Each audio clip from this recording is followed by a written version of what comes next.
Hello everyone, welcome back to our channel WebToTech.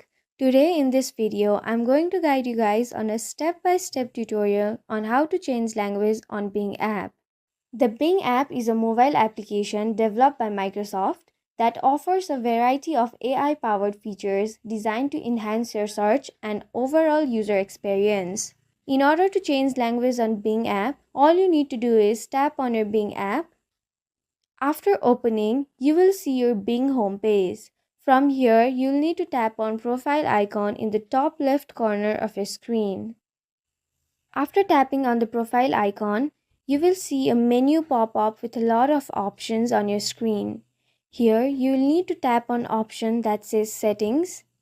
After that, you'll be directed to different setting options. Now, you will need to tap on region and language option in the general settings.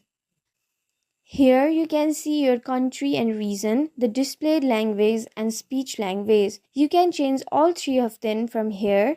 Now to change language, you will need to tap on the second option. From there, you can tap on the preferred language. After you click on your preferred language, you will be directed in your home screen with changes. Now, as you can see, the language on your Bing account has been changed. This is how you change language on your Bing account easily. Thank you for staying till the very end of this video. I hope this video was helpful for you. If you find this video helpful, don't forget to leave a like, share and subscribe. Thank you.